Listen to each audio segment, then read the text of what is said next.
Welcome to Friday Morning Mentoring. This is coming to you however you receive it.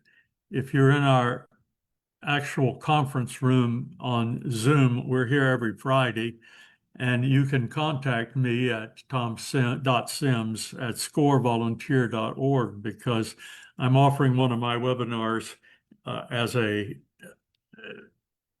service and as a part of our Friday morning discussion. There may be some actual question and answer Q&A that comes up in our conference room. We will see, but we're also streaming to Facebook and we're recording this for others to use and to share. And so we want to make this available to you. Today's topic is nonprofits and earned income. There are a lot of misconceptions about what you can and cannot do with earned income as a nonprofit organization. I'd like to address those both for our clients and for our SCORE mentors because there is a misconception that says if you're a nonprofit organization, you cannot charge for anything or you cannot have earned income. And that is not true. You can.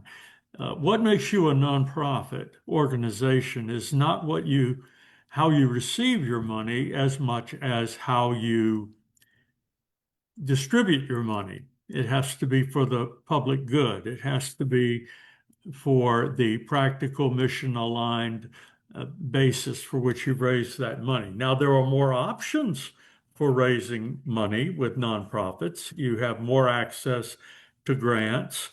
You have more access to certain kinds of government funding. And of course, you have access to donations, which is not really something you can do as a for-profit, except, with some crowdfunding exceptions, but that's a whole different topic.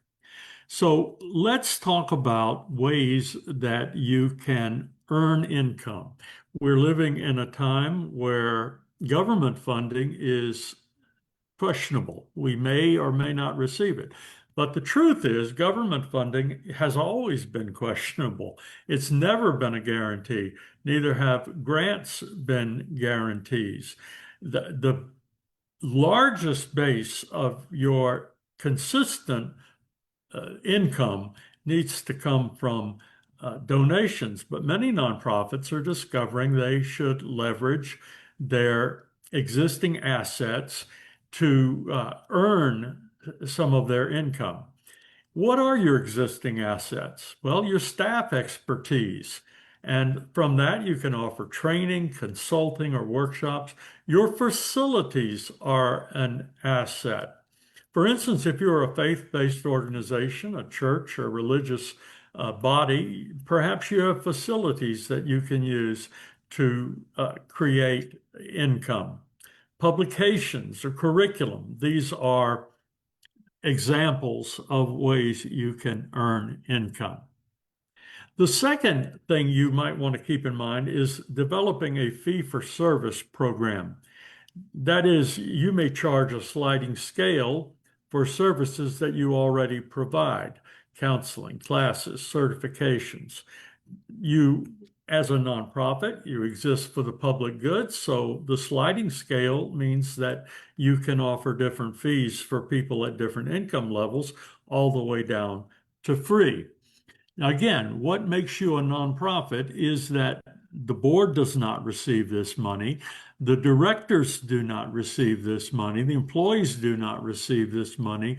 The organization uses it to fulfill its mission to provide for the common good. You can partner with schools or hospitals or government agencies to deliver contracted services that they contract out, and this happens all the time.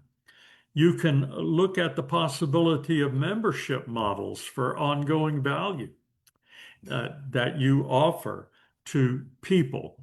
Perhaps it is a newsletter. Perhaps it's access to certain resources you have.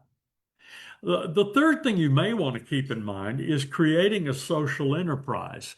That is starting a mission-aligned business like a thrift shop, a cafe, an eco product line, a product line of your swag that you wear. Anything that aligns with your mission that doesn't take you too far off center. You can employ program participants for workforce development training, and there may be funding available for that. There often is. And then you can, the fourth thing and we're not delving too deeply into this today, just kind of giving you an overview to spark your imagination. But digital products and online learning, you can sell access to webinars, courses, ebooks, or certification programs.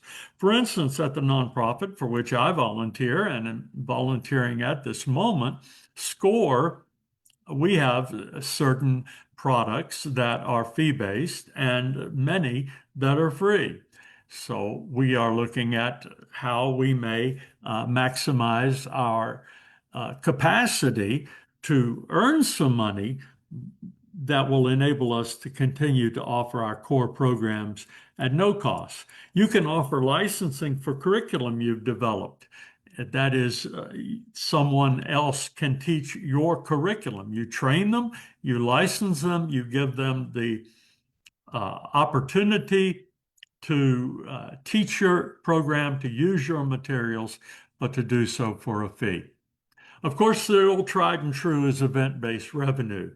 That's hosting conferences, performances, fundraising galas where you sell tickets. You can sell sponsorships and exhibit booths to corporate partners. You can offer VIP or early access options and higher revenue tiers. The next thing is merchandising. I already touched to that a little bit, but you could design and sell, I call it swag, design and sell branded merchandise such as T-shirts or mugs or stickers. So this is kind of traditional fundraising that you're used to. You can find platforms out there that are available to you. And if you get a mentor or a coach, or especially a SCORE mentor, you can process some of these possibilities with them. But you want to make sure it supports your brand and message. One of the great things about having things like pens and coffee cups and t-shirts and caps is that the people that purchase these things become ambassadors for your organization by wearing your branding out in public. Then you can create earned income through partnerships. That is collaborating with businesses for cause marketing or co-branded services. For example, a health nonprofit could partner with a gym for special programs. You want to test and scale anything you use. You want to start small. You want to validate the demand. You want to track your profits. These are things that any business should do. Track the mission impact and build a business model canvas where you're assessing the risks and resources. One of our great tools is the small business model canvas, but we have one, or I have one anyway, that I've designed specifically for nonprofits. And then consider these matters.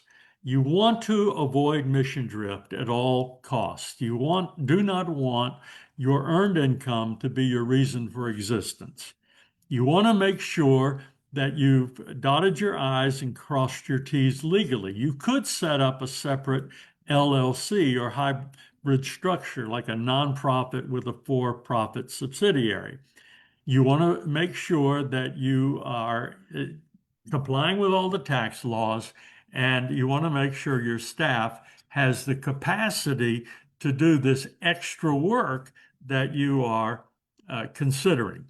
So I hope this is a helpful thing to get you started thinking about the possibility of earned income. I don't see any questions at the moment, and so I'm going to leave it at that and ask you to put your questions in the various comments on YouTube and Facebook, and I'll be happy to try to answer them or schedule an appointment with me or with a free mentor. So today, that's all that we're going to do. If you're in the nonprofit world, things are changing, and I hope this can help you prepare for those changes.